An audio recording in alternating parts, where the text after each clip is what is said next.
To a lead. Kilpatrick coming right behind though. Just think of the competition. Oh! Kilpatrick's over! Kilpatrick's over! They are down, folks, but their boat is up. Do they want to try and go back in? That's the question. Century 21 is not resting on their laurels, but they are getting wet by the Super Soakers.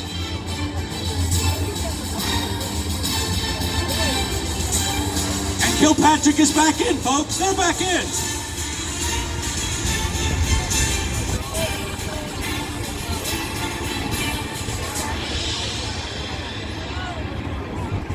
Century 21 is rounding the buoy, but I don't think they should be complacent because Kilpatrick is right in this thing.